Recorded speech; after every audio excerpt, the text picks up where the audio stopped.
ابن عبد الوهاب كفر جميع المسلمين، كفر حتى أصحاب رسول الله، كفر عمر بن الخطاب، يعني كفر الصحابة معناها. كفر عمر بن الخطاب، كفر الإمام علي وقال أنا أفضل منه وأعلم منه. الله الله. قال عن رسول الله صلى الله عليه وسلم إن الربابة، هذه العبارة بحروفها، إن الربابة في بيت الخاطئة، يعني عفى الله الجميع الزانية، أفضل ممن يصلي على محمد بن عبد الله فوق المنابر. الله الله الله، شنو هذا؟ ثم قال ما عرفوش الشيء هذا معناها. وهذا موثق بنصوص، هو يعني موثق، نعم، وله كتاب الشيخ في ذلك. هذا أنا الآن عما قريب يعني إلى هذه الدرجة معناها وأكثر. عما قريب سيصدر كتابي التبرقع اليهودي في العقيدة الوهابية. ثم علاقة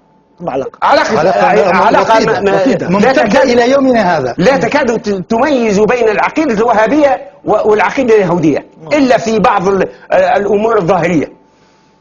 ثم أن العقيدة الوهابية أصبحت خليط فسيفساء من الجهمية، من المعتزلة، من المرجئة اللي كان يتكلم عليها، يعني كل التراث التشكيكي وكل التراث التكفيري تم اختزاله من العقيدة المسيحية، لا العقيدة النصرانية، من العقيدة المسيحية الشاؤولية.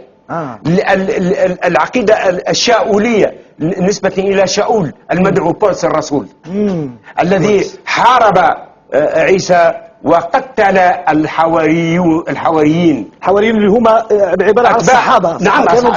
نعم سيد المسيح. ثم كفر الصحابة وقال كل المسلمين هم كفار من قبل ظهوري ب600 عام، يعني قبل أن يظهروا ب600 عام كل المسلمين كانوا كفرة.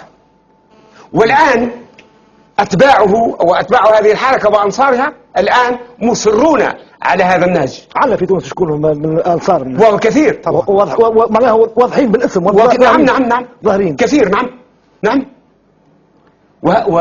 وهذه الظاهرة كما قلت لسيادتكم في بدء الحديث انها هي هذا كلام خطير يا شيخ هذا. نعم. هو قال اكثر من كده، قال ان عصاي هذه افضل من محمد بن عبد الله، لاني هذه العصا انتفع بها، اتوكأ عليها وادرأ بها عن نفس الكلاب واقتل بها الحيات. اما محمد فهو رجل طارش يعني بلغة نجد، بلغة اعراب نجد.